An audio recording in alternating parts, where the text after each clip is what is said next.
चंद्रयान 3 की सफलता के बाद इसरो के वैज्ञानिकों ने सूरज की स्टडी करने के लिए आदित्य L1 सूर्ययान की तैयारी पूरी कर ली है। दोस्तों, इस मिशन का उद्देश्य सूरज के विकिरणों की स्टडी करना है। लेकिन अब सवाल आता है, सूरज तो बहुत ज्यादा गर्म होता है, तो यह सूरज का सामना कैसे करेगा और सूरज पर कैसे जाएगा?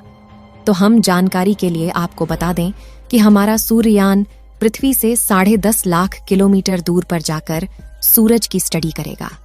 दोस्तों, पृथ्वी से 10.5 लाख किलोमीटर की दूरी इतना महत्वपूर्ण इसलिए है क्योंकि इस दूरी पर पृथ्वी का गुरुत्वाकर्षण बल और सूर्य का गुरुत्वाकर्षण बल किसी भी वस्तु पर बराबर कार्य करता है, जिससे कि किसी भी यान पर नेट गुरुत्वाकर्षण बल 0 हो जाता है। इसरो के वैज्ञानिकों ने जानकारी देते हुए बताया कि सूर्ययान की तैयारी पूरे तरीके से पूरी हो चुकी है, यानी कि अब वह सूरज की सफल उड़ान के लिए तैयार हो चुका है और 2 सितंबर के दिन श्रीहरिकोटा में स्थित सतीश धवन स्पेस सेंटर से लॉन्च किया जाएगा।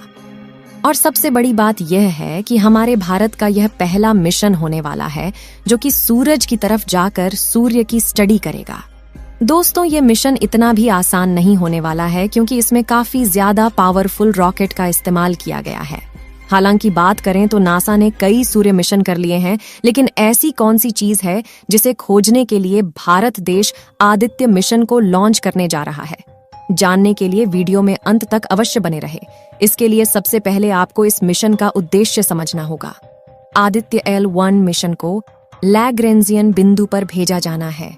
दरअसल लैग्रेंजियन बिंदु अंतरिक्ष में वह स्थान है जहां 2 वस्तुओं के बीच कार्य करने वाले सभी गुरुत्वाकर्षण बल एक दूसरे को निष्प्रभावी कर देते हैं। यहाँ एक छोटी वस्तु सूर्य और पृथ्वी के गुरुत्वाकर्षण प्रभाव के तहत संतुलन में रह सकती है। आदित्य L1 का उद्देश्य सौर कोरोना यानी सूर्य के वायुमंडल का सबसे बाहरी भाग की बनावट और इसके तपने की प्रक्रिया, इसके तापमान, सौर विस्फोट और सौर तूफान का कारण के बारे में पता लगाना है। साथ ही सूरज के कारण होने वाले शक्तिशाली विस्फोट के बारे में पता लगाना है। सूर्य का अध्ययन करने वाली पहली अंतरिक्ष आधारित भारतीय वेधशाला आदित्य L1 का प्रक्षेपण 2 सितंबर को किया जाएगा। इसके लिए सुबह 11:50 का समय तय किया गया है। श्रीहरिकोटा के सतीश धवन स्पेस सेंटर से इसका प्रक्षेपण किया जाएगा। भारत का आदित्य L1 अभियान सूर्य की अदृश्य किरणों और सौर विस्फोट से निकली ऊर्जा के रहस्य सुलझाएगा।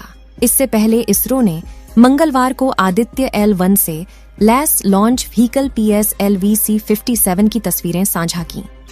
लॉन्च व्हीकल PSLV-C57 को श्रीहरिकोटा के लॉन्च पैड पर पहुंचा दिया गया है।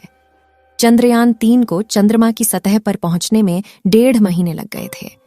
लेकिन सूर्ययान का सफर इतना आसान नहीं होने वाला है क्योंकि सूर्ययान को 10.5 लाख किलोमीटर की दूरी पर जाना है, जबकि चंद्रयान 3 को लगभग 3,84,000 किलोमीटर की दूरी पर जाना था।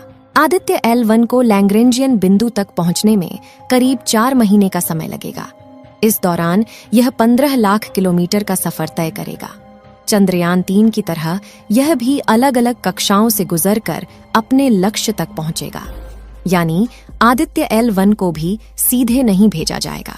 आपको जानकारी के लिए बता दें कि अंतरिक्ष में 5 लैग्रेंजियन बिंदु हैं, जिन्हें L1, L2, L3, L4 और L5 के रूप में परिभाषित किया गया है। अब सवाल आता है, सूर्य का अध्ययन लैग्रेंजियन बिंदु से ही क्यों किया जाना है? क्या किसी और स्थान से सूर्य का अध्ययन नहीं किया जा सकता? इसके लिए आपको बता दें कि लैग्रेंजियन बिंदु अंतरिक्ष अन्वेषण के लिए उपयोगी हैं, क्योंकि यहाँ कम ऊर्जा वाली कक्षाएं होती हैं। इसके साथ ही इस बिंदु से अंतरिक्ष के कुछ क्षेत्रों को आसानी से देखा जा सकता है। सूर्य पृथ्वी के किसी भी अंतरिक्ष यान को L1 बिंदु से लगातार सूर्य का निरीक्षण करने की अनुमति देता है। दूसरी ओर सूर्य और पृथ्वी के बीच L2 बिंदु से दूरबीनों के जरिए गहरे स्थान का स्पष्ट दृश्य दिखाई देता है। L4 और L5 बिंदु पर क्षुद्र ग्रह होते हैं, जो सूर्य के चारों ओर एक ग्रह की कक्षा को साझा करते हैं। सूर्य कई ऊर्जावान कणों और चुंबकीय क्षेत्र के साथ लगभग सभी तरंग दैर्ध्य में विकिरण या प्रकाश छोड़ता है। हमारी पृथ्वी का वायुमंडल और उसका चुंबकीय क्षेत्र एक सुरक्षा कवच के रूप में कार्य करता है। पृथ्वी ही कणों और क्षेत्रों सहित कई हानिकारक तरंग दैर्ध्य विकिरणों को रोकती है। चूंकि कई विकिरण ऐसे हैं जो पृथ्वी की सतह तक नहीं पहुंच पाते हैं, इसलिए सूर्ययान के उपकरण ऐसे विकिरण का पता नहीं लगा पाएंगे। इसी वजह से इन विकिरणों पर आधारित सौर अध्ययन भी नहीं किए जा सकते। हालांकि ऐसे अध्ययन पृथ्वी के वायुमंडल के बाहर यानी अंतरिक्ष से अवलोकन करके किए जा सकते हैं। इसी प्रकार एक सवाल उठता है कि सूर्य से निकलने वाले वायु के कण और चुंबकीय क्षेत्र ग्रहों के बीच अंतरिक्ष से कैसे यात्रा करते हैं। इसे समझने के लिए एक ऐसे बिंदु से अध्ययन किया जाना चाहिए जो पृथ्वी के चुंबकीय क्षेत्र के प्रभाव से बहुत दूर है। इन्हीं प्रभाव के कारण अंतरिक्ष में सूर्य की किरण गमन कर पाती है। आपके मन में भी सूर्य को लेकर कई सारे सवाल उठते होंगे कि यदि सूरज न होता तो क्या होता? सूर्य किस आकार का है? ये सारे ग्रह सूर्य के चक्कर क्यों लगाते हैं? ऐसे में आइए आज हम आपको सूर्य से जुड़े कुछ रोचक बातें बताते हैं, जिनके बारे में जानकर आपको हैरानी होगी। असल में सूरज एक तारा है जो हमारे सौरमंडल में सबसे बड़ा है। आग के इस विशाल गोले में 70% से अधिक हाइड्रोजन गैस और 26% तक हीलियम मौजूद है। सूर्य आकार में इतना बड़ा है कि इसमें हमारी पृथ्वी जैसे सैकड़ों या उससे भी अधिक ग्रह समा सकते हैं। पृथ्वी और सूर्य के बीच तकरीबन 15 करोड़ किलोमीटर की दूरी है। साथ ही ये हमारे सौरमंडल का सबसे विशाल पिंड है।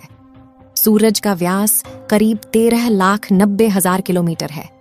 पृथ्वी के मुकाबले देखा जाए तो यह लगभग 109 गुना बड़ा है। हमारे ब्रह्मांड में सूरज जैसे खरबों या उससे भी अधिक पिंड मौजूद हैं। सूर्य का जो प्रकाश हमें धरती पर मिलता है, इसे पहुंचने में 8 मिनट 16 सेकंड का समय लगता है। सूर्य की सतह से पृथ्वी की ओर आने के लिए रॉकेट की शुरुआती गति 618 किलोमीटर प्रति सेकंड होनी चाहिए। आग के इस गोले के अंदर का तापमान 1.5 करोड़ डिग्री सेल्सियस बताया जाता है। सूरज पृथ्वी से करीब 13 लाख गुना बड़ा है और इसका गुरुत्वाकर्षण बल भी पृथ्वी से 27 गुना ज्यादा है। आपको जानकर हैरानी होगी कि हमारी आकाशगंगा में करीब 5% तारे ऐसे हैं जो सूर्य के मुकाबले ज्यादा चमकदार हैं। सूर्य केवल गैसों से बना हुआ एक पिंड है। ये पृथ्वी या किसी और ग्रह की तरह ठोस नहीं है। दोस्तों, आप सभी लोग आदित्य मिशन के सफल होने की दुआएं कमेंट बॉक्स में करते रहें, जिससे कि हमारे वैज्ञानिकों को भी काम करने का मनोबल मिलता रहे। इस वीडियो को एक लाइक जरूर करें और अपने मित्रों तक इस वीडियो को शेयर करें, ताकि उन्हें भी जानकारी मिल सके। और भी नॉलेजेबल वीडियो के लिए अपने भरोसेमंद चैनल को सब्सक्राइब जरूर करें और बेल आइकन को ऑल पर सिलेक्ट करना बिल्कुल न भूलें।